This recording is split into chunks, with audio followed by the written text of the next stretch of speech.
Good evening and welcome to another episode of Let's Talk.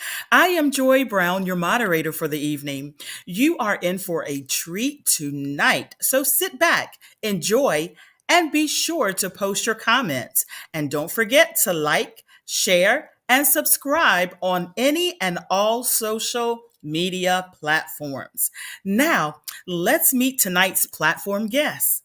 She is a native of Maryland, but currently resides in North Carolina. She is an experienced administrator and college educator, a finer woman of Zeta Phi Beta Sorority Incorporated, Delta Rho Zeta chapter, founder of Her Truth in 2021 regarding her adoption. She has become very passionate about breaking the stigma around adoption. She hopes that by sharing her story, she can help someone else gain the confidence to live in their truth too. Welcome to the platform, Samaria L. Sutton Taft. Hi, everybody. Let's talk. Author and entrepreneur, a passionate adoption advocate, and a patron of the arts. After going through her own struggles as an adoptee, she wrote her memoir, Finding Joy, a true story of faith, family, and love, which debuted in 2019. She shared her story so that she could help others who sit in silence about their struggles. She continues to find ways to be open about adoption, not only with adults, but to start the conversation with young people too. She is the author of two best selling children's adoption books, Choosing Joy, An Adoptee's Journey, and Finding Belonging and Singing with Joy. There are lots of different ways to be a family. These books are part of normalizing conversations around adoption through the Belong Project, an adoption awareness campaign. Stop whispering, let's talk adoption. She serves as the adoptee and survivor team coordinator with Marion's Heart organization in New Jersey. Welcome to the platform, The Other Joy, Joy R. Fisher. Hey, everybody, let's talk. And now let's welcome our Let's Talk crew. Give a hearty welcome to Let's Talk co-host Carla L. Morgan, checking in from Atlanta, Georgia. Hey, everybody. Let's talk. And Andrea Collins White from Delaware. Are you ready? I'm ready. Let's talk. Everyone sit back, turn your television and devices up, and prepare for another informative evening as we welcome the Let's Talk host, Regina Smithwick. Regina, take it away. Good evening, everyone. Welcome to another great episode of Let's Talk. This episode is going to be amazing. It's about adoption, and this is dear to my heart. So I'm looking forward to it. So let's talk.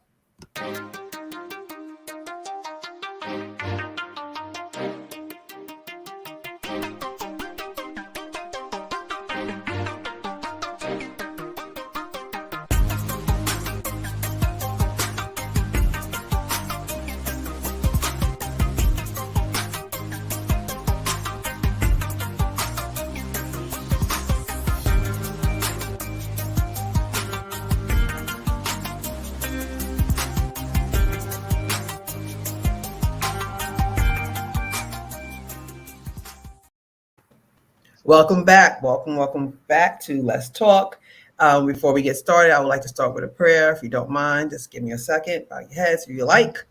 Lord, Heavenly Father, thank you so much for allowing us to join together again to do Let's Talk. As I always say, use us as a vessel and for this information to be helpful for somebody that's going through adoption or been adopted or have adopted adoptee or adopter. And in Jesus' name we pray. Amen. Amen.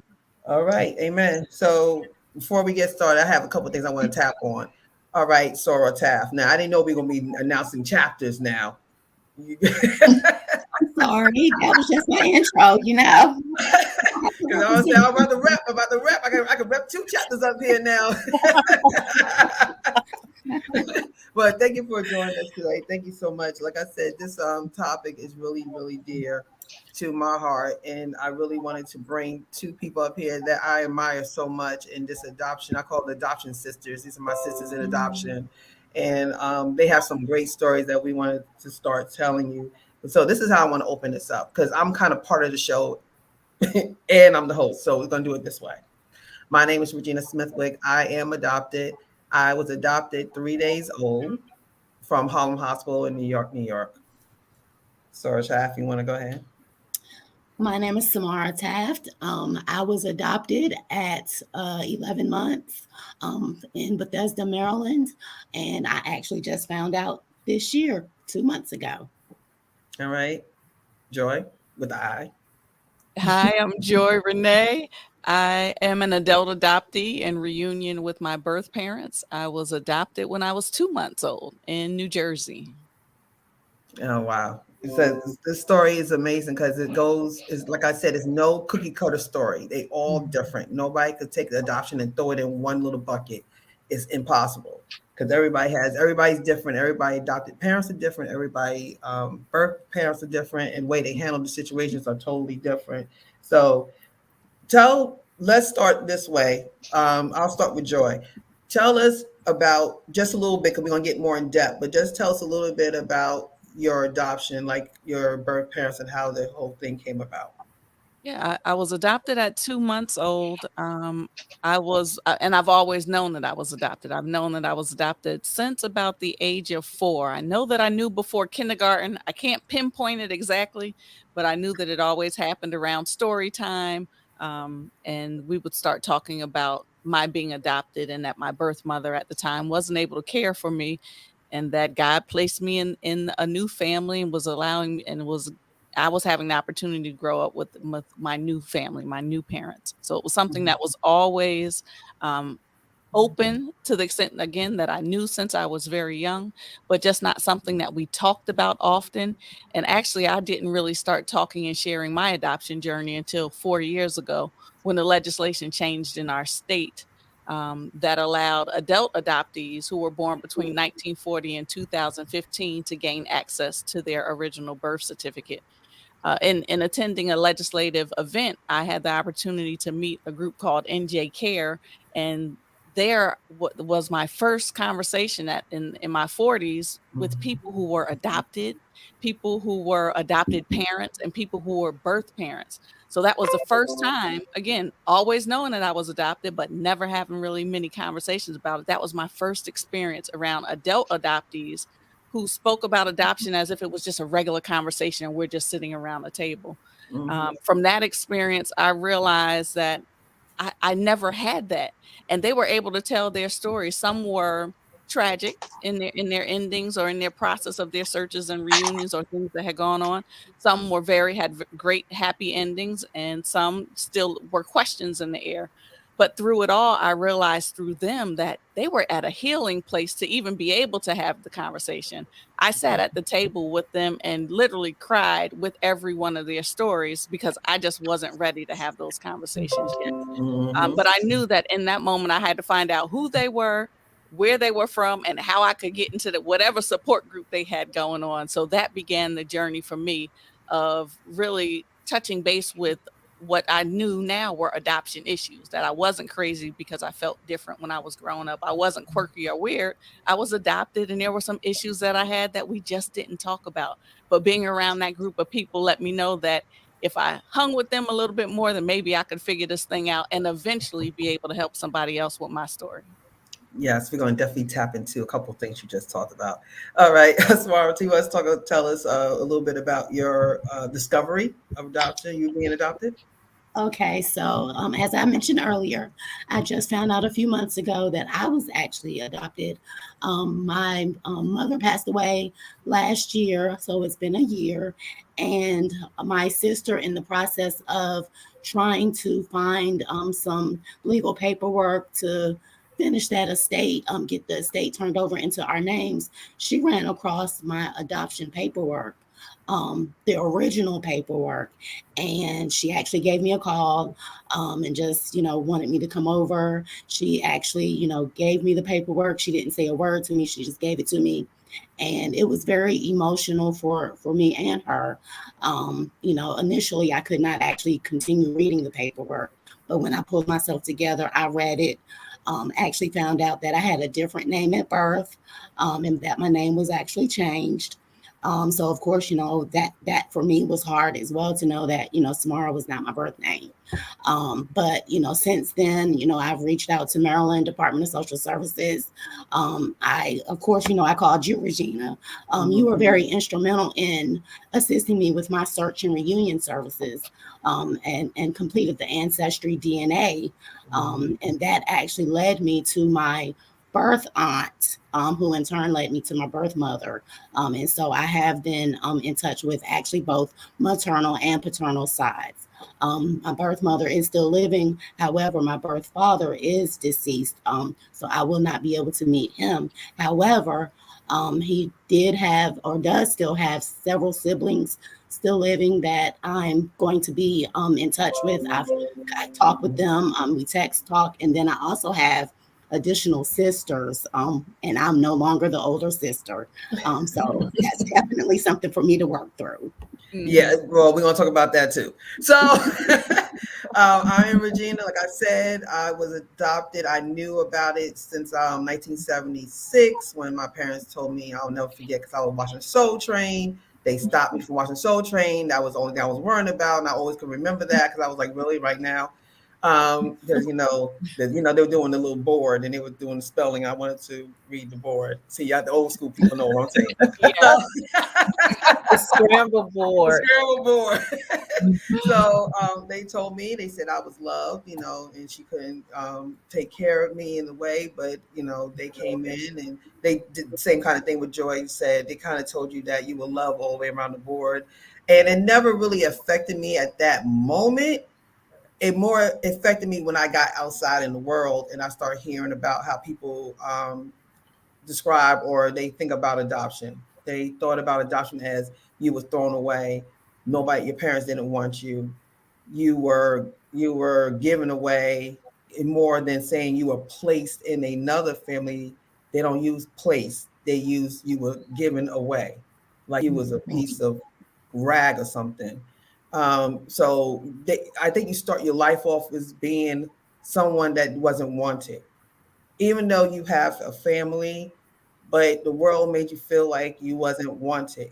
And they didn't realize that they didn't know I was adopted. They were talking their truth. They speaking what they believed in, and they didn't know that I was adopted. So when I started taking in that talk, I decided to make it a secret and not tell nobody, because I didn't want to use it against me. So that's how I found out that I was adopted in 1976. But I kept it a secret until 2020. When I turned 50 years old, I decided to tell the world that I was adopted. So that's how my story was.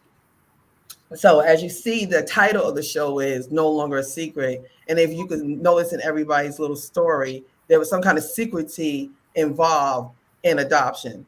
I chose mine early. Joy chose hers early. And you didn't know because it was a secret. So as you see, it pieced together the secrecy of adoption. And this is like a taboo topic that we want to kind of dive into today. So how do you feel about being adopted? I'll start with Joy. Let's kind of go around the horn like that. How do you feel about being adopted? Wow. How do I feel? I think through this journey, I'm learning more. I'm realizing that some of the things that I felt over the years, when I felt out of place, or I felt different, or I felt as, maybe I wasn't lovable, because it goes back to the things that you hear in the media and things people say in terms of, well, you were given up, and no one cared for you enough to keep you. So when you hear some of those themes that come along with things that go on in the media and little jokes that people say, I didn't feel good about it.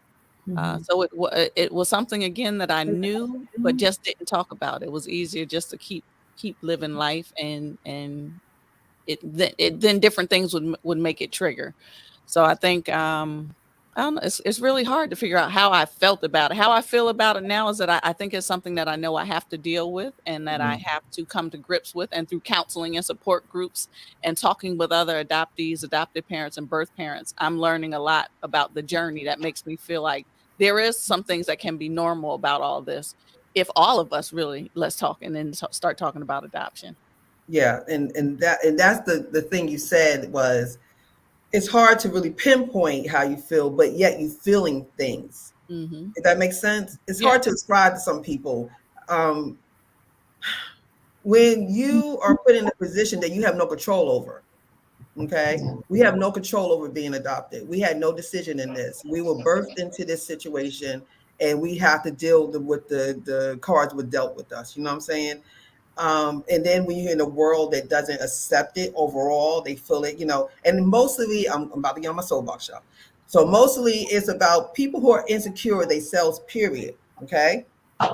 We are targets because if they don't feel good about themselves, that's like anybody would tease somebody. If, you know, when they really are insecure about themselves, they like to pull things. That's their trigger with you. If they know they got that in their arsenal, they're going to shoot that gun. Because we know that because we hear it before you even knew we was adopted. We never told you, but we heard what you talked beforehand. So we know that we got to keep it a secret because we know what you think about it already. And as if it's you, it's going to be way more than you out there. So we know that, you know, kids are cruel. Kids are very cruel. So if I just nicely tell you as a friend, like, you know, I want to talk to you, you know, I'll let you know I'm adopted. You don't know that's gonna be turned back on you one day when you get into an argument, whatever. Like, that's why your parents didn't want you anyway. It's going to come out eventually. And so that's why we want to talk to Let's Talk audience to educate you on things that maybe you never had to deal with because you were birthed by your parents. So you never had to deal with something like this. But it is a sensitive topic because we are told that we're not wanted. You know what I'm saying? So we want you to understand that we are blessed 4 times over because God took us through 4 parents and blessed our lives. So we are blessed and highly favored because we had parents that brought us in this world and we got parents that took care of us. A lot of us don't get them choices. We just get who we got when we were birthed. So I'm not saying one is better than the other, but let's just, you know, put into perspective that we are blessed 4 times. So, Samara, you want to talk about anything about how you felt because you're fresh in this? She's only 3 months in, y'all. Right. So, how do you feel about now? Because our conversations that we had, and you meeting your birth mother and your sister situation, you know, how do you feel about all of that?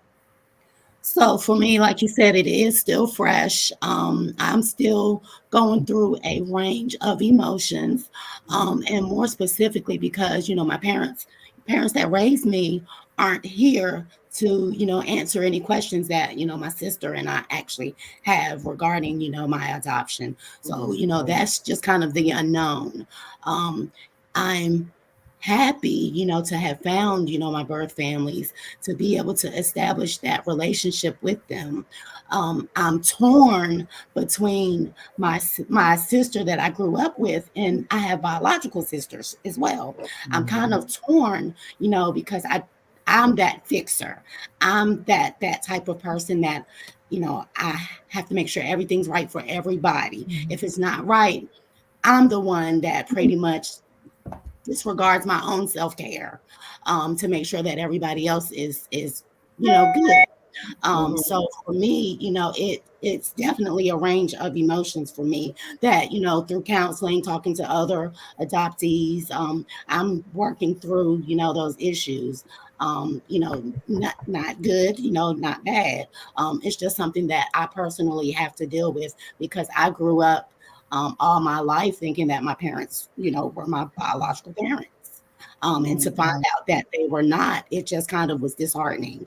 But you know, on the flip side, I am blessed that I did have parents that loved me enough to know that they couldn't take care of me, to have me placed in another home with a family that could actually take care of me. Yeah, and you don't mind, I want to kind of tap on that a little bit, the counseling part. And we all kind of tapped on that because I had to get counseling, and that made me stand in my truth to know who I was and realize that I am blessed and highly favored, and I am a child of God, and I know that I'm here for a purpose, and He would not allow us to go what we went through for no reason. We went through what we went through because He wanted to strengthen us, and he wanted us to go through this stuff because he needed us to be those soldiers for him and to do what we're doing right now. This is why he had us go through what we went through, to do what we're doing as we speak, is to be an advocate for adopted people and let other ones know. Because if we feel, the three of us feel the same exact way, there's millions of us out there that feel the same way, that we feel that we are best kind of outsiders, and we want to let y'all know, let's, like Joy said, normalize this. This is very normal. This is not something that's abnormal. This is normal. I don't know if it's different in the Black community as in any other communities. I'm not sure of that. I mean, Joy, if you know anything about that, you could just chime in on that one. But I do know that it's a more tabooish topic in our race of being adopted. And when you had mentioned about your sister, we had a conversation about that. And it's really touching because we all have this thing that we all connect. We are people pleasers. We are. You want to raise your hand? Anybody else be adopted as people pleasers? Okay. That's one of the traits. That's one of the traits. Mm-hmm. We are people pleasers because in back of our head, we figure like, okay, we got to let people like us because somebody gave us away. So we got to, make sure that, it's something, it's not like we intentionally do it, but it's just there. Yes, those subtle things that sit in your mind, and where you also find that you'll find there's some adoptees that will do things that would constantly stay in trouble, but then you'll have another set of adoptees who will try to be the perfectionists because they don't want to let people down. Here we have families that took us in when they didn't have to, and now we want to try to make sure we do everything right and everything perfect. Because in some of our minds, it sits in there, well, would they give me away if everything wasn't perfect, if I didn't do exactly what I was supposed to do? So there's so many people on different ends of the spectrum with all of that. And one of the things you asked, Regina, was how do people in other races? I work with the Miriam's Heart, and that's the organization that has very diverse in terms of the families that are there, the adopted families. And they have the same issues, the same challenges that there are adoption issues. They go across race. But as you said earlier, we do find in the Black community that we really don't talk about adoption. And it's interesting that we really don't, because when you go back to slavery and you go back to other time periods, grandma was always taking care of somebody else's child. Auntie was always taking care of somebody else's child. So it's not unheard of. But even then, those were secrets. Those were secrets that we just didn't talk about. We knew who grandma had was another person's child in the family, but we didn't always know the story that was going on. And like Samaria was saying, that sometimes you don't find out that stuff until people die, until people get really sick. And if we start talking about this, the three of us here today introducing and sharing three different journeys gets other people familiar with the stories that are out there. There are real people that go along with these stories that have something to share and hopefully help everybody else. Yeah, and getting counseling is very important. It's very important to get counseling in this, because you're not going to be able to kind of sort. It's too much. It's too much. You have to get someone to help sort out these feelings, because you feel abandonment, you feel lost, you feel like, why you didn't tell me, and then you have to deal with a whole new family. We're going to talk about that later and how that really works. So I always would say, get counseling. Even though you think you don't need it, you need it. You really do need it, because our situation is so unique and so different. There's nothing wrong with that if you get help. So do y'all want to tell us what your birth names were? Are y'all comfortable with that? Mine was Sherry Lynn. Okay, mine was LaShonda Tristan Moten. And mine was actually Regina. My birth mother named me Regina, actually. And my mom, my adopted mother, Doris, they told her that. They were like, her mother named her Regina. And she said, no, I want to keep that name. I want her to have that connection to her birth mother. I'll just give her middle name. So Renee is my middle name, but I was named by my birth mother. So that's interesting. See, I like that. So I want to talk about what Joy had discussed about the experiencing the traumas. She had gave us a good example of how when babies are born and what the doctors tell you. Can you tell us about that? Yeah, well, I was adopted at 2 months, and I think we mentioned earlier, sometimes when people think about adoption and they think that, oh, Joy, you were adopted at 2 months. You didn't have any issues. There's nothing that could have happened to you. And I always go back to when we see pregnant women and they have a child in their womb, what do we ask them to do? We ask them to play music. We ask them to talk to their belly. We ask the fathers to talk to the belly, to lean in, to touch and feel, because brain research tells us that all of that has an impact. So I just kind of remind people that just because I was adopted at 2 months old doesn't mean that there weren't any trauma experiences, while I was in the womb. You talk about think about the stress level that goes along with birth mothers as they're struggling these 9 months to make those decisions. That all has an impact on the child that's growing in their belly, and we have to stop diminishing a person's challenges with adoption by saying, oh, you were adopted early, so you really don't have any problems. And as adoptees, we have to realize that there is brain research that speaks to the truth of all of this, and that not listening to the things, again, that we hear on the media and buy into that. And then again, we start questioning what we're feeling, and does this really make sense, or am I kind of just making this up, or am I going crazy? Mm-hmm. Yes, it is. So imagine, so let's break it down. So let's say you do what the doctor tell you. They tell you to play Mozart and classical, and they tell you to take the little headsets and put them on the belly and get the father to speak in the belly so they'll know your father's voice. And so imagine our three birth mothers who were all young, who all was in a situation that they had to decide to give up their child. So every day for 9 months, they were stressing and trauma filled, and tomorrow she was sick when she was a baby. She was born sickly. You know what I'm saying? So imagine the stress of all of that day in and day out when you have young mothers who was told that, you can't keep them. You got, you're too young. And this is the 60s and 70s, y'all. So it's a different world. It's not like it is now. So imagine why we have so much in common is because those things did affect us, in our whole system. And it did affect us. The validation issues, the insecurities, the people pleasing, all of that stems from what we were fed because they were stressed out. Yeah. So it makes a lot of sense why a lot of us are similar when it comes to that stuff, because the thing did make a difference when we was in the wombs. It did make a difference. That's why they ask you not to be that way, because you do change the whole setup of your child if they come through a trauma-based pregnancy. If you don't take care of yourself, you don't take your vitamins, whatever the case is, you do affect your child. You want to say anything, Mara, about that? I'll share this because I was actually born at 7 months. So, my birth mother wasn't able to get the care that she needed, just for various reasons. But I was born at 7 months, and I spent the first 2 months in the hospital. And then the first year of my life, I was in and out of the hospital with various medical issues. So, of course, for me, looking back on my life now and what I found out happened to me as a baby, a lot of my health issues now actually stemmed from, my birth and during that time frame of my life. Yeah, and especially now we were talking about things that we have in common. We have a lot of things in common too, because we all been divorced. We all been divorced. And reading Joy's book, we have a lot in common on how we used to date and what we expect from men, because we wanted them to keep feeding us. You want to talk about that a little bit, Joy?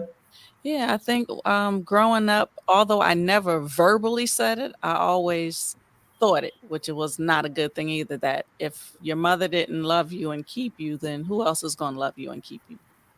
So I was constantly staying in relationships for fear that another one might not come along. Afraid that people would leave me, fears of abandonment, dealing with loss, having identity issues, low self-esteem, not thinking that I was worthy of even moving into healthier relationships, but that fear of not being lovable, which in hindsight, I can now that once I met that group of adult adoptees and actually met some birth parents and heard them talk about the struggles that they faced in making those decisions to relinquish their children back then, I realized there was love there. there was love there was planning there, but throughout my life, all I thought was that I wasn't lovable, and therefore I stayed in unhealthy relationships, wearing a mask, pretending that things were okay, and just going along to get along because I wasn't sure if I would find somebody else, because my self-esteem was just so low. And so what we just discussed made sense about the birth part, because remember, Samara just found out, but she had the same traits that we discussed, and she just found out. So that does prove the fact that she just knew, but the traumas and stuff that you went through when you were younger did manifest into what we're discussing, correct? Correct. Yeah. So, and another thing about adoption that, a lot of people think, they feel that if somebody takes you, you're supposed to be happy. Stop complaining. You have a family that took you. What are you complaining about? You ain't an orphan. You ain't out on the street. You ain't homeless. So why you need to go find your other family? Why you need to go find them? Why? We took care of you. You don't need to find them. Why you need them for? They didn't want you. So now you want to go find people who didn't want you? It's so many things. I try to tell people, the best way to describe it is, I have identical twin boys. I birthed twins, but I'm not a twin. I cannot tell you why they could talk to each other and just look at each other, have a full conversation with each other. I birthed them, but I'm not them. There's some things that you're not going to understand. If you're not an adopted child, you're not going to understand the voice. You're not going to get it. It's easy for other people who are not adopted, or people in the adopted family, to tell you, don't go look for your family. You're enough. It's not the point of you're enough. We're adding, we're not subtracting. We're not trying to get rid of, we're not switching off families. Like, okay, I'm going to find them and I'm going to get rid of y'all and I'm going to go with them. No, it's called, I need to find out where I came from. Just like you know where you came from, I need to know where I came from. I should get that same given right, just like you have. Yours was given to you, right? That's nothing to ask for. You honestly get it by you being birthed by your mother. You got it. I just want the same thing you have. What is the big deal about that? There's a movie out called The Two Mothers, or The Second Mother. What's her name? Essence. Remember the actress Essence? She played on 2.5, sister, half and half. Yes.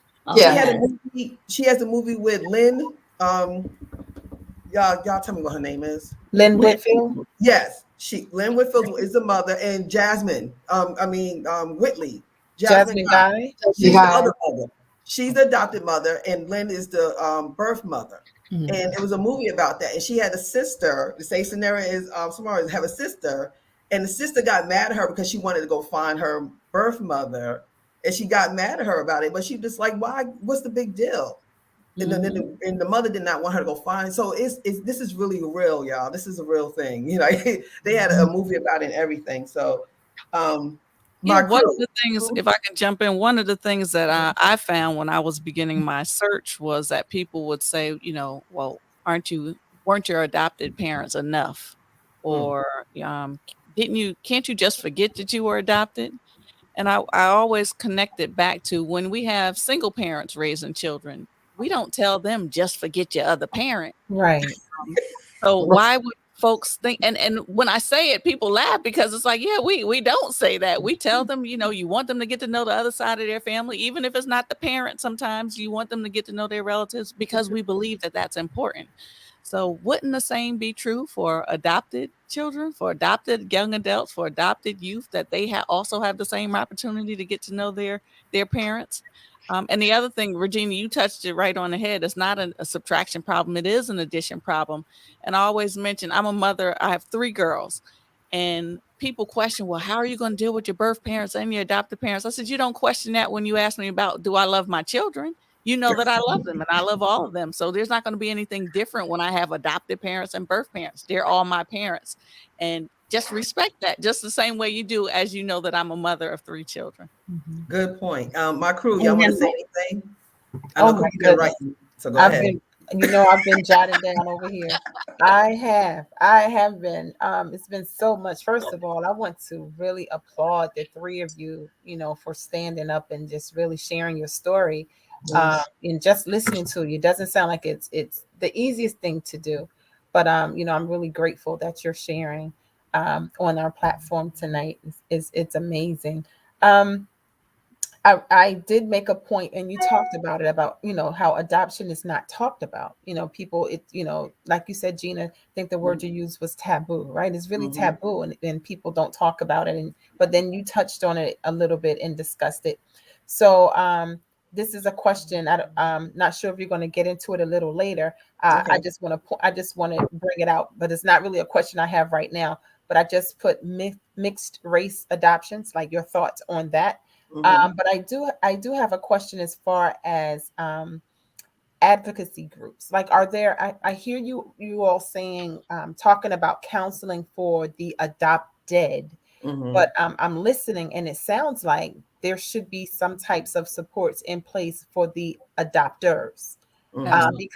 because you're saying all of the challenges that you've had because of your situation, because you were adopted.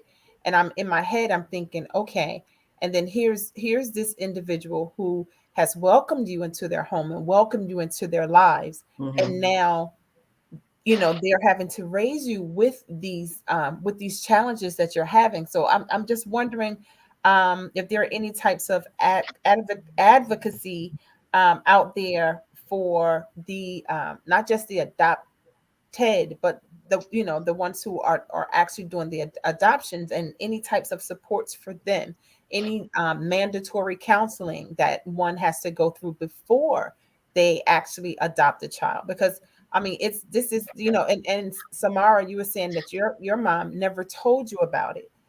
So clearly there were some things, for some reason she wanted to keep that a secret. So maybe some people don't want to, I mean, maybe some adopt because they're unable physically to have children, right? So they adopt a child, thank God, but then they never tell anyone because of the shame of them not being able to have a child, or for whatever reason they never talk about it. So I'm wondering if there are some supports for those who do adopt, because it sounds like it's and Joy, Joy with an I, you said that you knew you were adopted, but it wasn't discussed often. So for some reason it wasn't discussed. That topic was suppressed for whatever reason.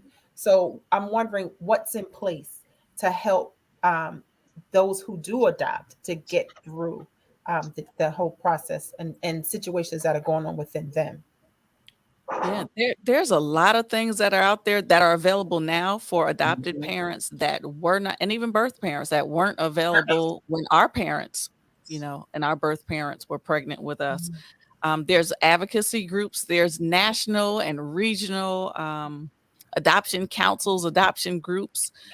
There's You mentioned what other things we're talking about counseling for the adoptee, but there are mandatory and required things that folks have to do to get even to adopt nowadays, and even back then, but it's even more strict now, that the process can take a year, it can take 2 years, depending on where you are, because of all the requirements of what's in place. What you hear often from adopted parents is that then there's a lack after the adoption happens. So that's when you really need those extra supports, those Absolutely. extra training sessions, because as you're going along and walking along that life, one of the things I've been reading about is that everybody's adopted child is going to have their different experiences at different times. So you can't say when they're 5, oh, this is going to happen, or when they're 7, this is going Right. to happen. But if we begin to, because we don't talk about it, and we don't talk about it publicly, people have no idea where to go. I didn't know that there was a national conference that took place right at the college next door to me, and this past year was the 38th year of their Wow. existence. So this stuff has been around for a portion of my lifetime, but did my family know that? Did did the counselors at school know that? Right. There's a disconnect with the information, and because there's such shame and secrecy behind all of it, the information doesn't get to anybody. Yeah. So yes, there are training sessions. Yes, there are support groups that have all 3 members of the adoption triad, the adoptee, the adopted parent, and the birth parent in it. Yes, there are adoption competent counselors that are out there. You can ask if they're adoption competent. That means they have had some kind of training as it relates to working with adopted families. Mhm. And the other thing you asked about were mixed race adoptions, and I think we'll probably come back to that one.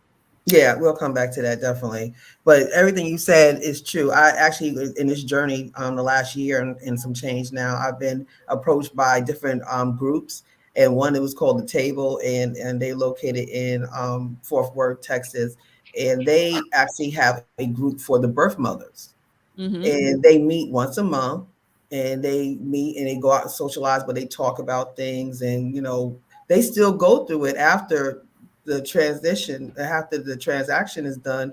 They still go through it. It don't go away because like I told somebody, imagine most of us who are mothers, imagine you in the hospital with your child. You go through the pregnancy, you go through the birth, you're in the hospital, you're enjoying your child, you hugging your child, everybody's happy. Imagine the birth mother, in a matter of a couple of minutes, some woman walks through the door and says to them, okay, you have so much time left, we have to take him or her, and go ahead and say your goodbyes. This is what people go through, the birth mothers go through all the time. They got to say goodbye to a child they just gave birth to, they had in their stomach for 9 months, and they got to tell them goodbye for the rest of their lives. And they watch that woman walk out the door with a child. Imagine them going further down the hall and further down the hall to the point you can't see them no more. And that's it. Child's gone. Imagine that. That messes with your head. Yeah, and you Because- also have to think too, your body. When you give birth to a child, your body doesn't snap back immediately. There's some things that your body is still going to give you the images and the things that your body's going to go through from birthing and carrying that child. Right. It doesn't go So away. that doesn't go away immediately. It doesn't go away. So imagine the feeling when this woman goes home with no child, and she still has to deal with her body. She still got to deal with her mind. And now the world's telling her to just go back to normal. Just get back to normal. Go back to work. That's not normal, people. That's not a normal situation. Wow. And our mothers probably went through about a depression. They probably went through, things. And from what I was told, I know she went through stuff because that's not her personality. My mother had 2 other children. I was the youngest. She's been a mother twice. She knows how this goes. So it's not easy to give up somebody, but the unconditional love of her to do that speaks volumes. People see it as a negative. It's not. When somebody could be big enough and say, I know I cannot do right by you, and you have a better chance going over here than me doing it. That's being selfish to try to keep somebody when you know you can't take care of them. But when you can say to yourself, I want you to get a fighting chance. I want you to get opportunities that I'm not able to give you. Unconditional love. That's unconditional love. When you love somebody enough to let them go. That speaks volumes to me. And that's why I know we talked about this. I have no remorse. I have no hatred. I love Patricia Ann Morton.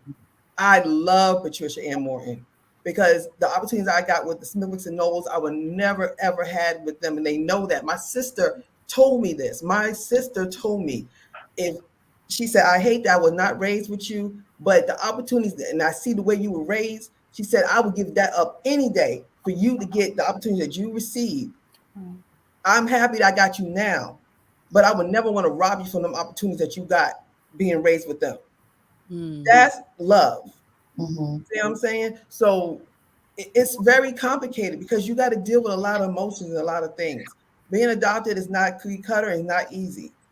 And you're getting it from somebody who knew since I was 7. So you got somebody who knew 3 months ago. And I'm still emotional about it. It doesn't go away. So, Carl and Joy, y'all have something you want to say? Because we got to get to these comments. We got tons of comments. Wow. Yes. I just want to know, I don't want to skip too far ahead, but I just wanted to get my bit in here just in case I don't get a chance to. Yeah, go ahead. How do you feel, and I'm going to ask all 3 of y'all, when you finally decide to come out with, your experience that you have been adopted to friends and family, what would you recommend how people, the kind of support you expect from friends and people when you come out and say, look, I just found out I'm adopted, Samara, your situation, or I've known I'm adopted, I'm telling you I'm adopted. What do you expect? What kind of support do you expect from friends and family, or that you've had in your life that didn't know this? What would you expect in that realm? So, So I'll share. For me, I just expect, if you were my friend, I expected, them to pretty much support me through my journey. Um, my sister that I grew up with actually encouraged me to find my birth families. I was not going to do it initially. I had said, no, no way, my life is fine, I'm good. She was like, no, Samara, you really need to know where you came from. So because she encouraged me, I was able to go ahead and find my birth families. So I really do, and I still expect those that, know me, to kind of support me through this journey. I had a conversation with my direct reports at work. I actually told them, what was going on, because if it started affecting my work performance, I wanted them to know like what emotionally I was going through, because I did not take a lot of time off of work after I found out. And so, right. So that's kind of, what I was expecting. I have 3 children. As soon as I found out, I kept my children in the loop. I didn't want something to happen to me and then they find the same legal paperwork documents that I found, and then they have questions. So for me, it's while I'm new at, finding this out and being an advocate, it is very important for me to break that stigma of, ooh, you were adopted. It's a secret. I just don't believe in that. And I do believe in, being transparent. Excellent. That's a good. That's perfect. Perfect. Yeah, Go ahead, Joy. I was going to say, because of my experience with going to the support groups while I was going through all this, I got to learn a lot from them. And some of the things that I learned dealt with, everybody's not going to get it. Everybody's not going to agree with your decision. Everybody is not going to understand how you feel and this wide range of emotions that you're going to go throughout all this. And that's okay. That just means that they might not be ready for those conversations that or things that you want to say. So you really have to find your although they're friends, they can, and I shared with Regina before, it's called secondary wounding. Why can't you just forget that you're adopted? Wow. And I would take that and not say anything where it's killing me on the inside because I just want to go off and say, would you say that to anybody else? So then, but it's those experiences that I realized I would take things in the beginning, and after a while I was like, nah, that's hurting my feelings. And I have to say something. And then when you explain things to people, when I use that example of why are you saying that, can I have my adopted parents and my birth parents in my life? And I use the example of me being the mother of 3 children, then the light bulb goes off for them. So sometimes people just don't know what they don't know until you put it into a framework that they can understand. They could understand a mother of 3 girls loving all her kids. They couldn't understand a woman with birth parents and adopted parents, that you could actually love both of those sets of parents. The other thing you mentioned was for friends, my expectation was, if you have a question, ask me. Don't ask around me. Ask me directly. Don't ask my kids. Don't ask my mother. Don't ask my father. Ask me. I'm open about it. If it's something that I don't want to answer, I will respectfully say, that's something I'm still working on. I don't have an answer for that. So, and respect my response. And the other thing I would say is that I just learned, because of my experience with other adoptees who were going through or had already experienced all this, that even moving and going into new families and finding all this stuff out, everybody's not going to be happy for you. And that's okay. In our regular families, everybody doesn't always get along. So don't think that an adopted family or the birth family is going to be any different. And the last one that I really had to check some of my friends on was, my parents to you have always been my parents. So don't start switching up with now you don't know how to address them. They are still my parents. So, keep it 100. Those are my parents. That's all. Those are the only parents you always knew up until years ago. But also respect my and I had to get on my husband about this. My biological parents, my birth parents. Don't use that term, your real parents. No. Who defines what real is? I have biological parents and I have adoptive parents. But if you've only known my adoptive parents as my parents, then that's all you need to say. Joy, how's your parents doing? I know who you're talking about. It's like foreign language, right? Yeah. I think sometimes they do that because they just get kind of like eggshelly. Like they're like, I don't know what to say, because it's new to them. It's new to them, so they don't understand it. And I guess sometimes they think they don't want to step on your toes, but they end up doing more damage. Just not More being normal. exactly. Just be normal. Right. It's okay. Just be normal. Well, I'll say Yeah. this real quick. We gotta get to these comments because they are like a million comments. Okay, so when you have friends, friendships come, like I always say to people, friendship is just like a relationship, a relationship. You just don't have sex. Okay. There's always changes in relationships. Relationships grow. Relationships change. Just like the other person would change, just like you would change. Okay. This is just something that's going on in my life. It shouldn't change anything. If you don't, like she said, you don't know, ask a question. If you want to say, hey, I'm here for you. I just want to be supportive. Is anything I can do, then, allow that person to tell you what they need from you or whatever like that. But I guarantee if you're real good friends with them, they will talk to you about things because there's going to be a lot of ups and downs with this thing. There's a lot of ups and downs with this thing. And it's a lot of stuff that we got to deal with. Even though I exposed myself and I came out and everything, I'm still dealing with things because it feels, how can I describe this? For example, perfect example. My father's mother passed away 5 years ago today. It's really weird to see pictures of my grandmother, who I don't know, never met, and she passed away. And all thing I could put up there is like, R.I.P. Grandma. Y'all know my family person. I'm all in with people. And it's like, it hurts me that I didn't know her. You know what I'm saying? Like, it really hurts me that I didn't get a chance to meet my grandmother. And just hearing stories about her and how wonderful she was and all the things I missed out on. I missed out on my birth mother. She passed away in 2007. I didn't get a chance to meet her.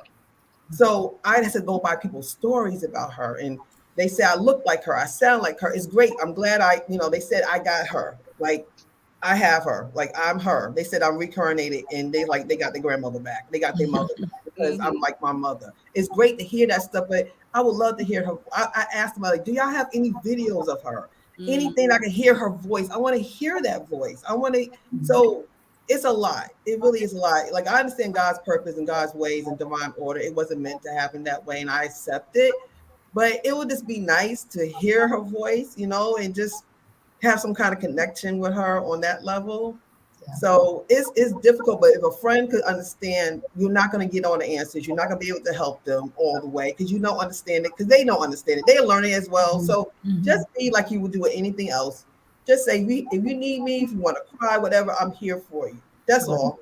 You don't have to do nothing extra.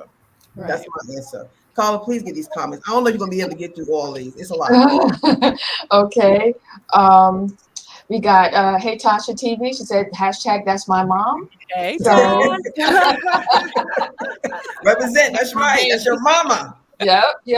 She says, so proud. She was one who didn't think that, I didn't tell my kids that I was adopted. They found out when my oldest was 9. They found my baby book that said I wasn't expected, I was selected. So they thought they were coming in the room to tell me that I was adopted. Mommy, we found this little card. I don't know if you knew that you were adopted. But along this journey, Tasha didn't actually think that this experience had anything to do with her. She said, oh, Mommy, that's your thing. And now she just came to me a couple months ago and said, I realized how not knowing that side of the family, not knowing our family history, and not seeing people that actually look like us, how that impacts me as well. And so it took her 5 years, but but over time they realized how it impacts them as well. Yes, and she says how she's so proud of you. That's beautiful. Tiffany Johnson says, so grateful to know Mrs. Joy. Yeah, hey, Tiffany. Motown Renee says, God bless you all for sharing your stories. Sending love especially to Regina Smithwick and Samara Sutton. Taft. Hey, Renee. Hey, Renee. Shonda Littlefield says, I'm praying for you for healing and restoration. Thank you. Thank you. Yes. Alonzo Lamo McLean says, known Samara for over 30 years, and she has always been a big sis to me. And if anything, this will draw us closer together. Oh, Nice. that was nice. Great. Tanya Arnold says, I believe there's a generation of parents that either went to legal routine and allowed their children to be adopted. Then there are those children that are passed to family, friends, or strangers to be raised. I believe there is trauma associated with both situations. Absolutely. Oh, definitely. Yes. Agree. Halima Jones, I'm so proud of each one of you who share their story. Thank you, Sarah. I appreciate that. Yvonne Morton says, hey, cuz. That's my cousin. That's one of my new cousins. Hi, cuz. And Alonzo Lemo McLean again says, you always have a void that's missing and you need that filled. Amen. Amen. Yes. Renee Cardwell says that was a good movie. They were talking wasn't it? Yes. Natasha TV, Joey's daughter, says he loves me the most.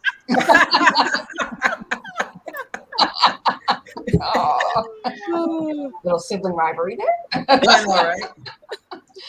Alonzo, he says, if anything, don't discourage me from reaching out to my birth parents. Absolutely. That's a good one. That is a good one. What we can do to help. People do it all the time.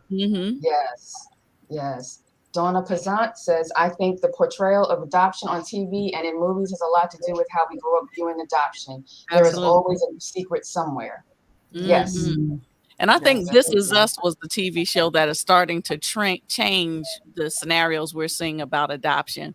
And now every time you turn on a TV show, there's an adoption theme. So I think it's starting to pop up everywhere. And I'm glad that they're taking a more positive spin on, it's not the crazy adoptee going after their parents and all that other stuff. They have more positive and more factual information included in shows nowadays. Yeah, it does. I agree with that. Yeah.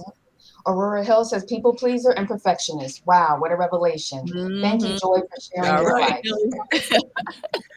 Yes. Isn't it funny how that links? That's really cool. Yep. Renee Cardwell said, that's an amazing response. I stand in support with you, Samara Sutton. All right. Absolutely. Thank you. Faith Bynum says, thank you all for sharing your life. Oh, thanks for listening. Fran Barr says, Samara, you are my bonus daughter and we love you and so happy for your journey. So that's my aunt. That was my link on Ancestry. Oh, that's right. That's Aunt Fran. That's right. Yeah. Well, Fran. Hey, Aunt Fran. Beautiful. Ancestry, I think, has helped played a part in many big time. Yes. Shelby Foy says, so proud of my bestie, Samara. Thank you all for sharing. Yes. Yeah, she's been there since day one. Excellent. Thanks, Shelby. Love you, girl. Faith Bynum says, hopefully this platform will help others share their stories. We hope so too. That's what we hoping too. Yes. Latoria Gaither says, hey, Sissy, I'm looking forward to getting to know you and finally having you in my life. Continue to. Yes. Thank you. My babysitter. Oh, that's awesome. Oh, yes. Thank you. Yes, she talked so much about y'all. She loves y'all to death. That's how it's supposed to be. Thank you for supporting her. That's beautiful. Yes, thank you. That's beautiful. So, Joy, with the why, you have anything you need to say? I just want to say I applaud each and every one of you for opening up and being transparent about something that makes you so vulnerable to other people. And I just applaud you. And you guys have just blessed my heart. Fighting back tears when you guys are talking, because not tears of sadness, but tears of joy. Absolutely. Because you're able to have such love and compassion for your adopted parents as well as your birth parents, and to hear you all share that love and not share bitterness or hatred, that is phenomenal, and hats off to you guys. Awesome job. Thank you. When you go through the adoption process, you have to understand, if you're someone who's thinking about finding your family, I was just blessed to be accepted in both sides. You don't know what you're going to get. When you go out there to find them, you don't know there's no promises, no guarantees. You hope that they want you, but a lot of times they still have issues with themselves for doing what they did, and you're like a walking billboard of their mistake, or they consider it a mistake at the time. So you got to understand sometimes we're all individuals, we all have issues, we all have problems. Just because a mother has a baby doesn't mean that she doesn't have insecurity issues. She don't have validation issues. She don't have, like, everybody has something. Nobody's perfect. So, but I always tell people, if it's in your heart and your spirit and it's filling you up to do it, just do it and just let God figure everything else out. Don't try to figure out the pieces. You're not going to be able to you're not going to be able to figure it out. Just do what you feel is right for you. And I would say to this, if you adopted a child, and I have done so myself, my oldest child, my daughter Regina, I adopted her. Okay, I adopted her, and still nobody in the family knew I was adopted. My husband didn't know I was adopted. My kids didn't know I was adopted. I didn't tell anyone that I was adopted. Okay, so I would say to you, let them feel comfortable enough to go and find their birth family. Mm-hmm. Let them know they can come to you and talk to you about it. Mm-hmm. I know people from going through this, and I don't know, Joy, if you want to chime in on this one. I know people going through this journey the last year who talked to me and told me they wait for their parents to die before they go find their birth parents. Mm-hmm. Because they know that they don't want them to go find them, mm-hmm. and they feel that they are doing disservice. They feel like they're not honoring them. They're kind of telling them, like, well, you didn't do a good enough job, so I'm going to find my birth parents now. And that's not what it's about. But you shouldn't have your kids to feel like they have to wait for you to die before they go find out about their family. That's not fair. That's not fair. You really have to be honest and open with them, and then let them know, if you ever want to find them, let me know, and I'm here for you. You know, how do you feel about that, Joy? Because I know that's something that a lot of people go through. Yeah, I absolutely agree. I think as the adoptee, you have to figure out when is the best time and place in your life to do this, and realize that it is going to be an emotional roller coaster, and that you are going to need the support of your adopted parents and a few good friends around you, and select those folks that you should share your story with carefully. Because everybody doesn't understand. Even though they're a friend, they're not going to understand some of the things that you may say in anger or in frustration, and that you don't want them to twist it around later on. Find a good counselor. Counseling is important. Counseling, and if you can find a support group, find a support group, because those who've been through some of the things you're about to go through, if you're going to do a search and try to be in a reunion, they'll be able to help you talk through some of that stuff. Because one of the things, and Regina, you touched on it, like right on the head, is we struggle with loyalty. So are you loyal to your birth family? Are you loyal to your adoptive family? How can you be loyal to both? And then all of those things going back and forth with what everybody else is saying in your ear creates those challenges that we then struggle with in silence again, because we don't know who to talk to, because we don't know what you're going to say or what your opinion is. And we also don't want you to judge us based on some of the things we may say as we share our journeys. Yeah, and that's the truth. And that's definitely true. Like, for example, Thanksgiving's coming up. So this is the first year, because I found my birth parents and family in the midst of the COVID. So we just kind of video chatted for a year. Oh, wow. Now the world's over and people are starting to do holidays again. Thanksgiving's coming up. I don't know what to do. I'm being honest with you. I've been invited to go to my mother's side. My brother and sister, we all talking about me doing, Thanksgiving. So I'm telling my mother that raised me, like, okay, Mom, they want you to come. They call her grandma. My nieces and nephews call her grandma, and they love her. They're like, please tell her to come. I want her to be here. We want her to come. They included her with it, but because of COVID, she's older. She's like, I don't know if I'll be around to meet people and stuff. But she's like, you could go ahead, go enjoy your family. But just like Joy just said, you feel like, oh, I want to go, but I don't. What are you gonna do? She's like, I'm here. I'll be with my sisters. You're fine. Go. But you still in your head, kind of like, oh, I never spent Thanksgiving without you. Like, I don't know. Like, this is the things that we fight with.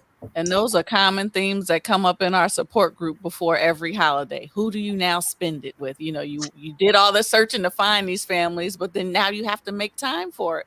And even with conversations, and early on, I had a little calendar. I would write down if I spoke to my birth father this day, my birth mother this day, had this conversation with my, my mother, my father, and then made sure, and then you had to circle back. Okay, oh, now I got to make sure I go back. So it's all that all over the place, and holidays can be extremely stressful. I haven't dealt with it very well. My thing is just that I'll be home, and then I don't have to worry about dividing myself up.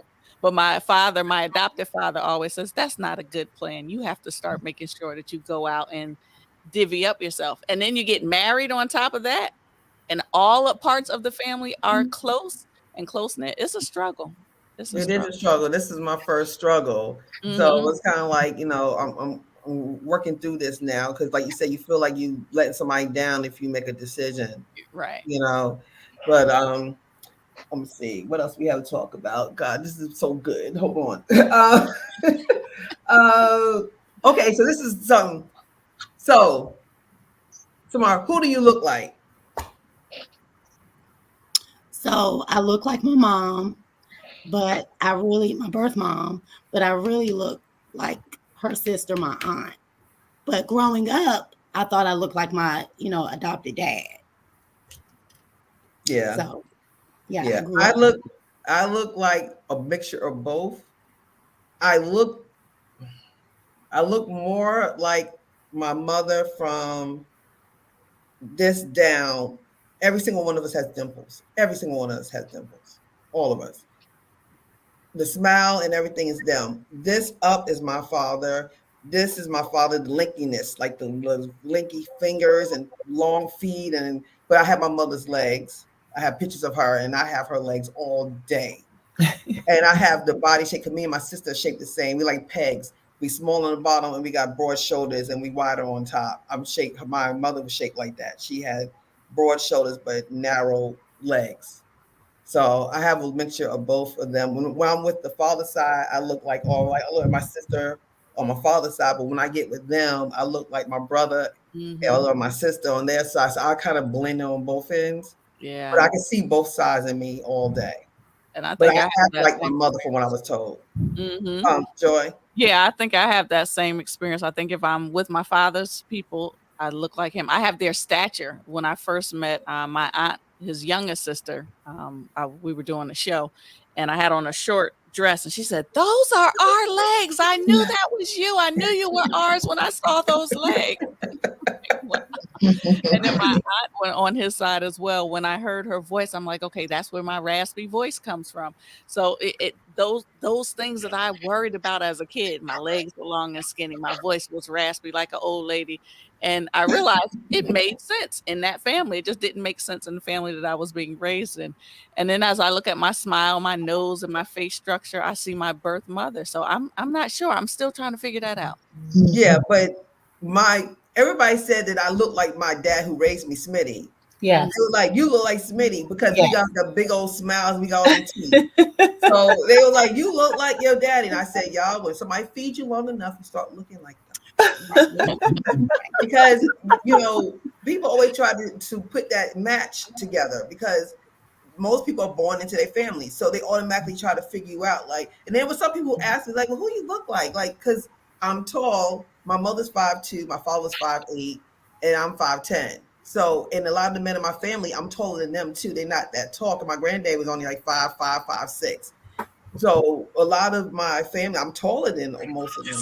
So when I met my father, he's 6'4", and my brother Anthony is like 6'5", and my sister's 5'9". So I found where my height is at. So I'm like, okay, now I understand what's going on. It makes sense. Yeah, it all makes sense. So it's a good feeling to put those things together to look. Sure. I stared at them for hours. Like I would be in the house and I just be like this staring at them. They think I'm crazy. I'm just like watching their hands and like this finger I have. Me and my dad got the same finger. It looked like it's broken. He was driving one day and I said, "Oh, Dad, we got the same finger."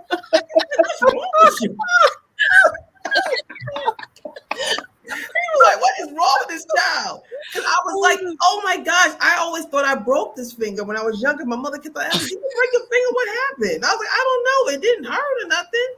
And I just went through it. But when I saw him, he was driving. I was sitting on that side of his finger. He was shifting the gear. I was like, You got the finger. And then my grandfather has the same finger. My grandfather has it too.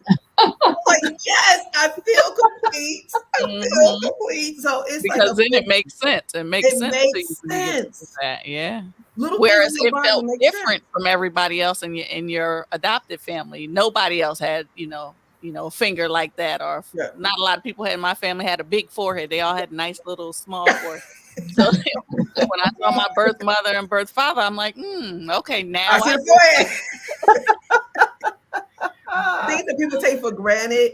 It's so absolutely. exciting for us. It's so exciting. I mean, when I saw my sister for the first time, I was trying to surprise her, and she ended up surprising me. I was at Walmart getting something to call her and act like I wasn't there, and she was coming through the same doors, Oh and my I goodness. didn't see her. My other sister, my I think her husband saw me first and saw my father and said his name, and she was all the way like 4 hours in Walmart down.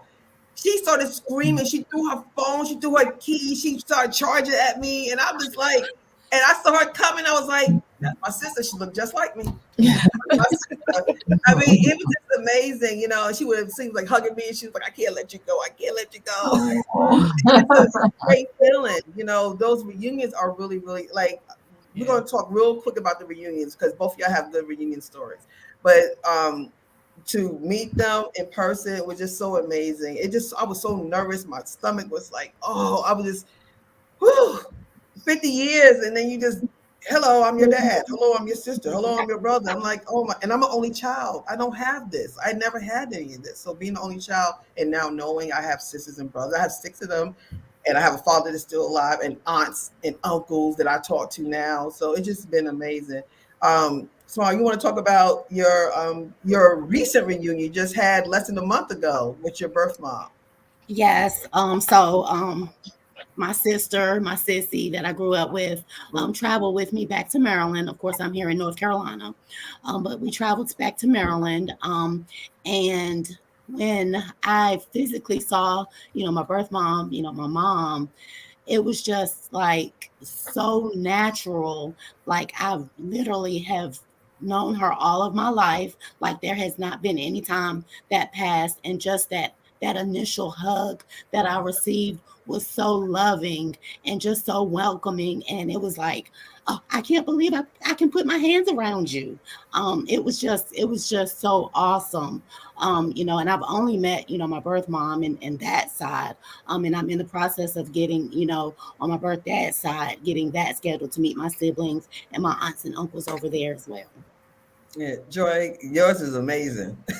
Yeah, when I went to that information celebration, I found out about the adoption support group. So one day in February, I went to the adoption support group on a Saturday.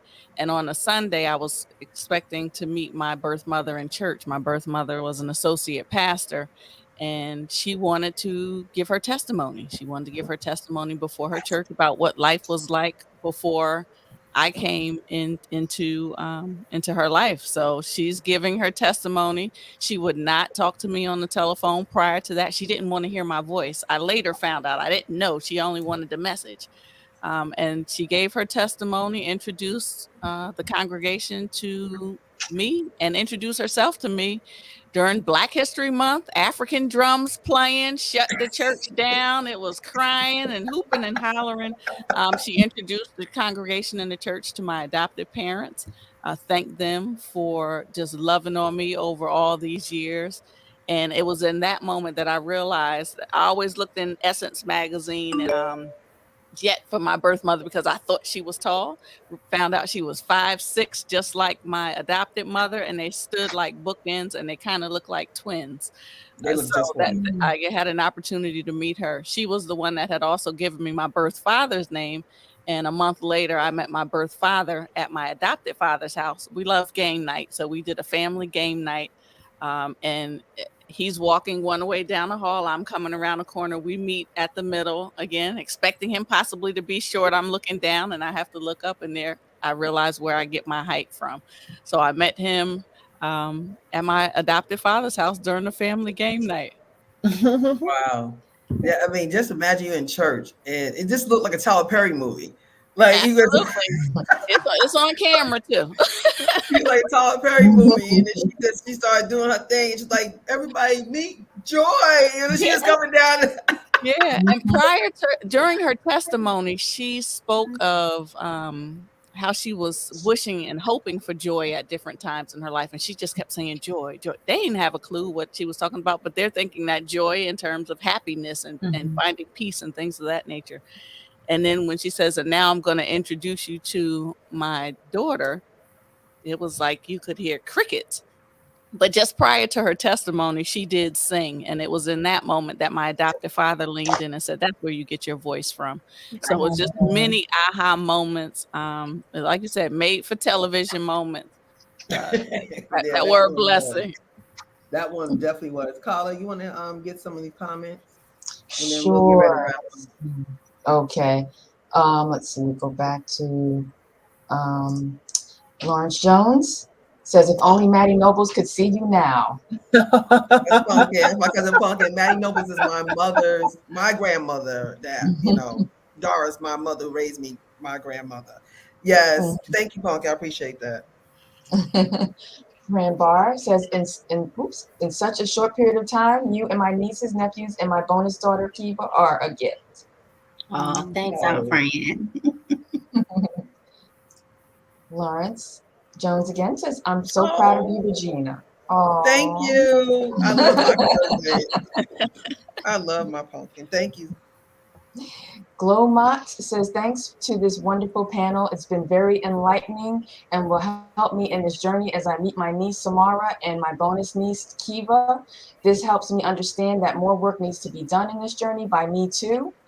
Although I cried with joy, I understand that Samara is not the only one where healing is needed. Welcome to the family. Love you, Aunt Gloriette." That's beautiful. Oh, beautiful. Aunt Gloriette is actually my birth dad's sister. That is beautiful. Oh my goodness. Wow. Aunt Gloriette. So got me started ready to cry. That's beautiful. Aunt Glow, we love you already, Aunt Glow. DJ Brown, "Everyone has amazing courage. Joy, thank you for sharing this segment. Thank you. Let's talk." Hey, BJ. Oh, beautiful. Beautiful. Absolutely. Thank you. Fran Barr says, "We are all in this together." Yes. Amen. Thank you. Amen. BJ Brown adds, "As the Bible says, Regina, by beholding, we become changed. So it is not a surprise you have features of your dad who raised you." What a blessing. What a blessing. Yes. Smitty was a blessing. I tell you, boy. I love you from Smitty. Yes. Everybody did. Everybody loves Smitty now. Absolutely. Smitty was the man. He was amazing. Yeah, he was a man. That's why I know God has his hands in all of us. The parents that raised us did an amazing job with us. We are beautiful women. They did a great job. God knew what he was doing. I don't question his doings when he put us, through another family. He knew what was right for us, and he had a purpose for us. And the only way we were able to fulfill that purpose is to go through what we went through. That was the only way. What we went through was a purpose and reason, because he said, I need y'all to go out there and help others just like you. This is what I need you to do. And now when you know your purpose, everything just makes sense. It just automatically makes sense. This whole journey makes sense to me now. I understand why I went through all the heartaches and all the, relationship issues, friendship. I get it now. And it makes sense. I would not be who I am if I didn't go through what I went through. Yeah. So that was the reason. So I'm so happy about that. We're going to just talk on one more thing, and then we'll answer Cookie's questions. I know you were talking about the biracial, what we think about that. So we'll just do two more things, and then we'll do the spotlight. And if I can jump in and say one. Go ahead. I was just going to say, if anybody is listening and they are preparing for a reunion, there's a book a friend of mine by the name of Pam shared with me. It's called Adoption Reunions by Michelle McComb. And it addresses, Regina, exactly what you talked about a little earlier. It told me in advance that when I was going to go through this reunion, one thing that was going to be common that everybody was going to be doing was staring. And it wasn't something that I was anticipating going into the reunion without having read that. So was able to anticipate that it was going to happen, and it didn't make me feel as awkward because I found myself staring, and then I found people staring at me as well. But having read the book, it kind of went through some things to expect when you are going through the reunion. It let me know, Samaria, when it was telling me about feeling that wide roller coaster range of emotions. So there are a few pieces you can't fully prepare for a reunion and what you're going to experience, but there are some great things that are in that particular book. Oh, good. I'm glad you put that out there, because it's a lot more of us who's going to probably go through this soon. And you know how to reach us. You have our information. Please, if you're contemplating, thinking about it, have questions about it, please contact me. If you want to get contacted through the other two ladies, I will make sure you get to them. We are here to help you. We are a family. We are this unique niche family of adoption, and we are definitely here to help you, because there's things like she just gave you that I didn't know about, that I just went in, So if we have something to help you out, please, let us know. We'll definitely help you with this journey. I'll do anything I can to help you. I mean, because I understand what you're feeling. So one of the things about meeting your adopted parents, like you see on TV, right? So many shows that you see them meet the family, everybody's hugging and everybody's laughing and they eating dinner together, and then the credits roll and everybody goes home, right? They never really talk about what happens after you meet your birth family. They never tell you what happens afterwards, because that's a whole nother roller coaster you got to deal with. Because remember, you're meeting people that you're told that you're supposed to automatically just know these people, because that's your dad, your sister, your brother. But you don't know these people at all. And you start from scratch to get to know in my case, 6 personalities, plus the father, plus aunts. And you feel like you're starting over, like you have to kind of learn so many people. And then you got to learn their kids. And sometimes they have kids. There's so many people that you have to learn. Like I have a book, like literally a book right here. And I just brought this to show you that I had to write down everyone's birth dates and families and their kids' names. Now I'm writing down my sister's kids' names. It feels weird. You're supposed to know your sister kids. I'm writing down their birthdays so I can remember to tell them happy birthday. I'm writing down, I'm like, okay, what's your son name again? Or what's your other son name again? It sounds so weird to say that, but that was the only way I was able to get to know my families by, and I put them in my phone. Okay, it's my nephew's birthday. Okay, it's my niece's birthday. Because I want to jump in and I want to be that aunt that, but it's a challenge. It is a challenge because you got to learn personalities, and you're not going to mesh with everybody the same way. You love them, but some people you're not going to have that same relationship as you will have with others. But in the reunion, it looks like everybody's going to be kumbaya for the rest of their lives. Like I found my brother, I found my sister. But now the work begins. Mm-hmm. Now you got to learn these people, and you got to understand that everybody's not going to, you're not going to get along with everybody on the same level as some other your siblings. And especially for me, who's the only child. I never been experienced with sisters and brothers before. So I don't know how that works. I just feel like you're my brother, you're my sister, we rocking, we good. Like, that's it. But I still have to get to know their ways, and I got to get to know them. They got to get to know me. We were raised differently. We had different belief systems. So that's a challenge. So what do y'all feel about that? So for me, go ahead. I definitely have, like additional siblings that I'm having to get to know, and just the 2 different families as a whole. One thing for me, it doesn't make it any easier, is I don't have to be conflicted with, my parents, that raised me, my adopted parents, because they are actually both deceased. So, me finding out that, the timing was not my choice, obviously, but I don't have to choose, between them. I can actually get to know these other families and the other siblings, other aunts and uncles and cousins. And it's just a lot of family members as well. Like you, Regina, I have a composition notebook that I've kept up with dates, names, birthdays, my emotions, how I was feeling. Like I literally kept up with all of that type of information, just so, to help me get through my process. And, it's something that I'm actually able to share with my counselor as well. Okay, Joy. Yeah, and I was in the beginning thinking, all these people are coming out to see and meet and greet, and everybody must be really close knit. And then a cousin actually on my father's side said, everybody's on their best behavior right now. She said, but things will click and fixing, and then everybody will get back to how they normally are at family events. So I realized that in the beginning it was going to be nice and rosy and everybody was going to be okay, but that some of those people that came were just coming to see what the heck was going on. Who was this person coming into our family? And I had to be okay with that and realize that some family I'm going to stick to, some family I'm not. In the beginning, like I said, I was trying to make sure I called this person on this day, this person on that day, that if I had a story, I had to get it to all four of my parents. I was going crazy. And I realized that's not healthy for me.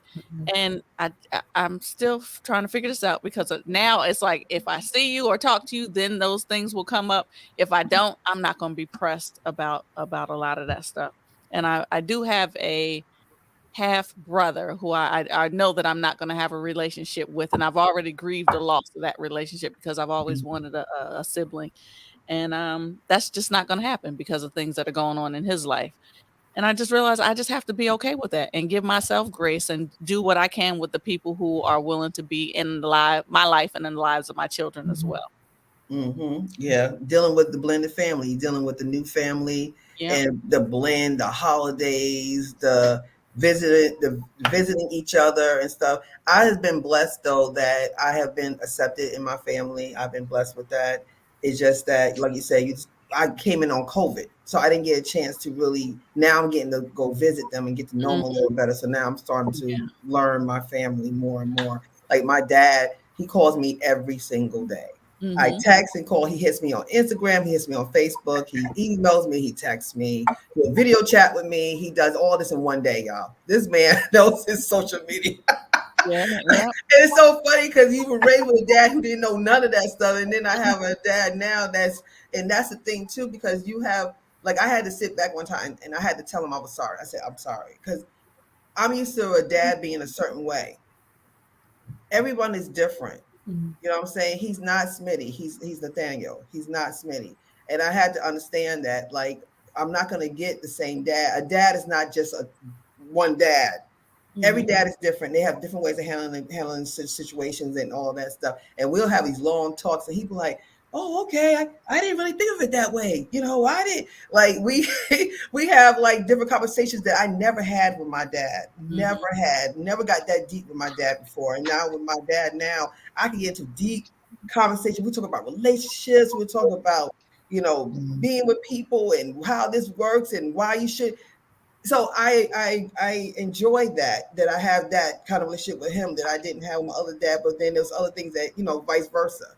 So I'm getting used to that. I'm definitely getting used to that right now. Yeah, so it's getting to know those personalities and even the family dynamics on each side of the family, and trying to figure all those things out while you're coming in at the same time.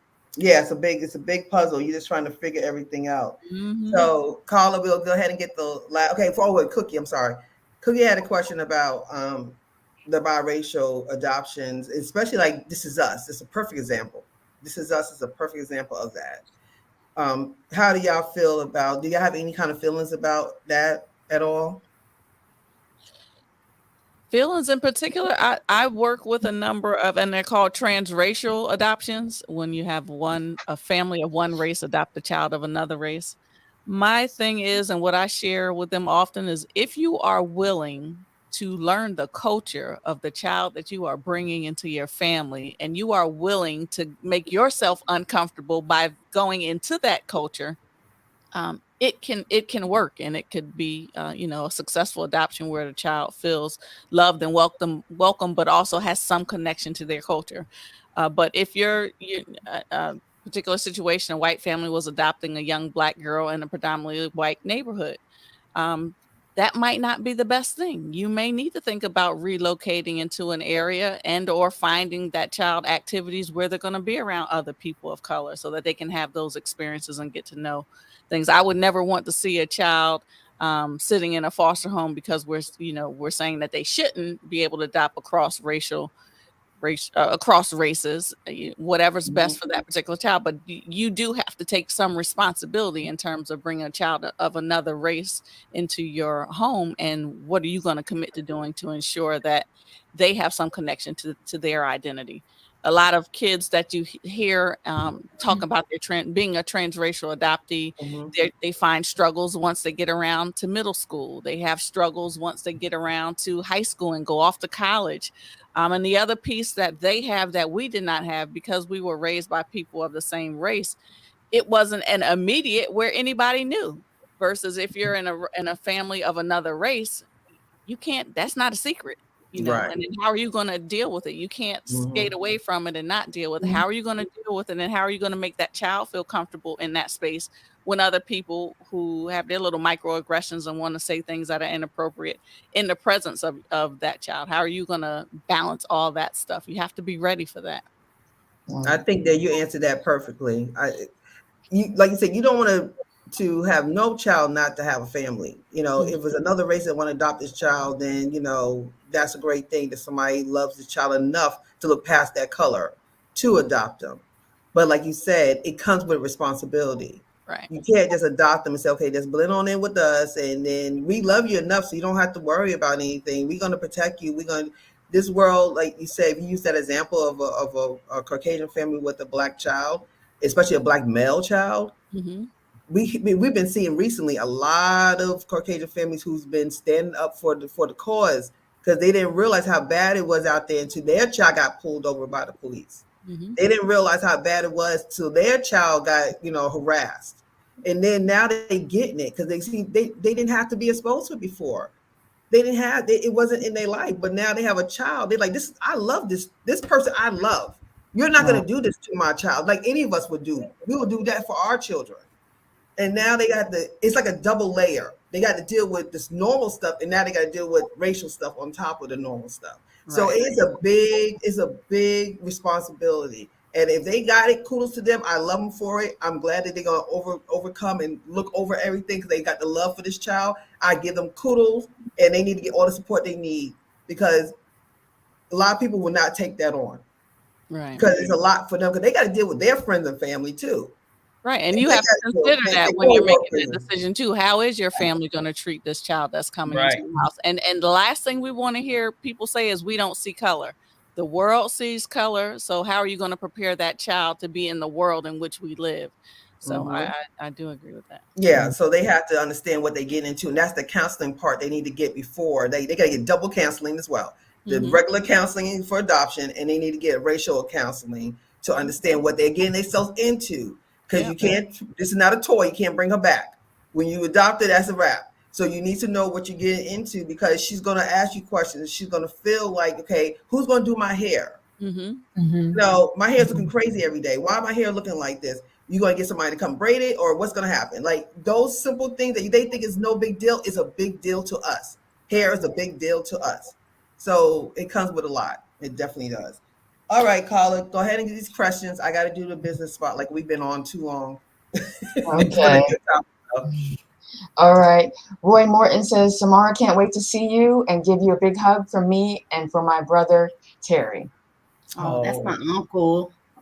And Terry was my birth dad. Awesome. Yes. Victoria Burrows says, thank you all for sharing your stories. Samara, I'm so proud of you. I'm here for you and love you. Thanks, Vicky. Fran Barr says, tell us how we can make things easier as you blend with your additional family. Thanks, Fran. Sneed Dennis says, I had a foster son who was half Black and half Korean. We had no trouble because people knew who I was and stood for. That's right. That's important. That's important. And that's important for the adoptee to see you react and deal with people as you're going along this journey too, because then they feel safe and they feel protected. They sure do. They sure do. And that's very important. So, all right, I'll go ahead and do our business spotlight this evening. And I'm so happy to share this with everyone. Let's see.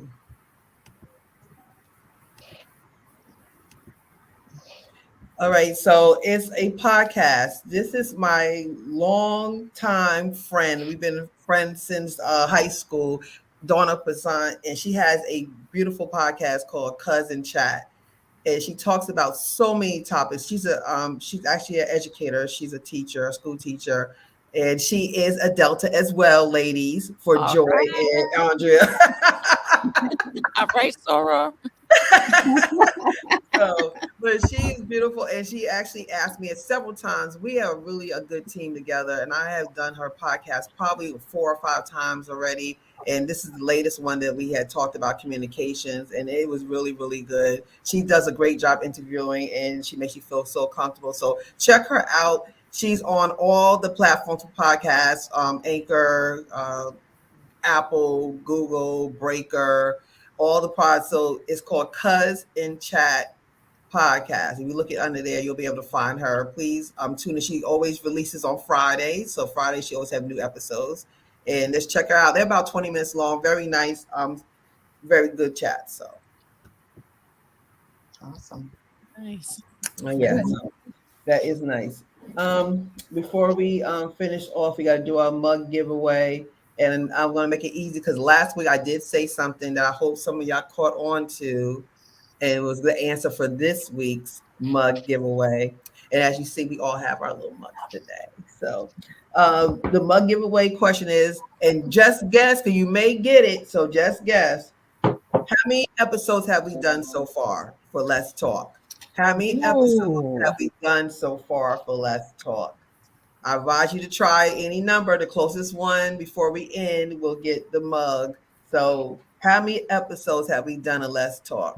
All right. I'll give you a couple of seconds to get that in. And while you do that, we'll go around the horns to everyone. I'll start with the Let's Talk. Well, actually, I'll start with our panelists first, and then we'll go to the Let's Talk crew. So, Samara, you want to chime in on what you have anything to say before you leave today? So I just want to thank, this panel and the guests, the speakers, the host of this show. Thank you to all my family and friends that actually tuned in. I am looking forward to continuing my journey. And it's good for me to know that, of course, I'm loved. I am wanted, and that I have a family of support to help get me through this time in my life. All right. Joy with an I. Thank you for having us. Thank you for, and as you know, taking a risk on a topic that people don't often talk about. Thank you for creating a platform that allows us to share our journeys and our stories openly and honestly, because I do believe that it would help someone. Two things I would just like to say, findingjoy.us is where you can find more information about me and about my journey and access to my memoir and my 2 children's books that are available on Amazon. When you mentioned earlier about where do other folks go for support, we have an organization, miriamsheart.org, and that's for adopted parents and foster parents and anyone who's a prospective adoptive or foster parent. We have quarterly meetings that we run each year. And I think that is all. All right. Yeah, I'm going to tell you to talk about your books. So definitely, because they do help other people. Because your book was amazing. It was really, really good.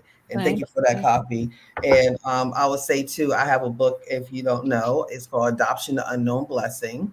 And I would really appreciate you supporting me on my endeavor, and my story and journey is on Amazon. So Adoption, the Unknown Blessing is on Amazon. And it takes a lot for us to write this because it's like therapeutic. It's like therapy for us. But we are exposing ourselves that, the world told us we shouldn't be doing, and we doing it. So it made me grow. It grew me to a better person. So I'm glad I did do it. Okay. So all these joys, I've been hearing the word joy, the whole joy. So joy with a Y. You have anything to say? Again, I'm just honored to be able to hear your story and for you all to tell your truth. And I'm telling you, you ladies are just blessed, and continue on being proud of who you are. And when you were talking, I'm so glad that they decided to give you up for adoption versus the other word, abortion. So I'm grateful for that, because you would not be here today. Thank you, ladies. Absolutely. Good point. Yes. Amen. Andre, you want to say? Sure. Just thank you all so much for sharing your story again.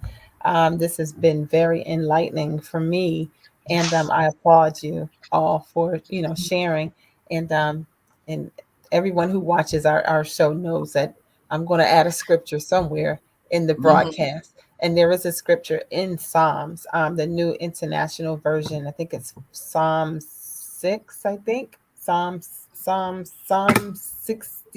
Psalm 68, and there's a scripture, a verse in 68 somewhere, and in 5 or 6, where it says that God sets the lonely in families. So that lets me know that God smiles on adoption. Mhm. So I just want to say to you all, I wish you well, and continue prayers as you go on your journey. Yes, thank you. Thank you so much. I appreciate that. So we had a couple of people that actually tried for it, call us. So just let us know. The answer is this is actually episode 18 right now. We are Okay. doing 18. So it looks like we have somebody who's very close. Mm-hmm. He got 17. Wow. Yes. Hmm. So you want to put it Got on the screen? 17. Okay. There you go. Wow. Dennis Sneed, because he actually been on many of our I episodes. So was I going to appreciate say your he's support. probably been on 17 of the 18. Yeah, exactly. I really appreciate you, Dennis. Dennis has been a great Nice. supporter of our show, and he's a Virginia State alumni, VSU. I love it. I love it. I love it. So Mm. thank you so much for being that person that supports us. So I will definitely get in contact with you and mail you your mug, your Let's Talk mug. So you got to take a picture of it so I can post it. Okay. Awesome. So Let's Talk is on Anchor Podcast as well, just like Donna's cousin chat is on Anchor Podcast, and you get it on all your platforms. So if you can't watch us, you can listen to us while you're in traffic, or you running errands, or you running in the park.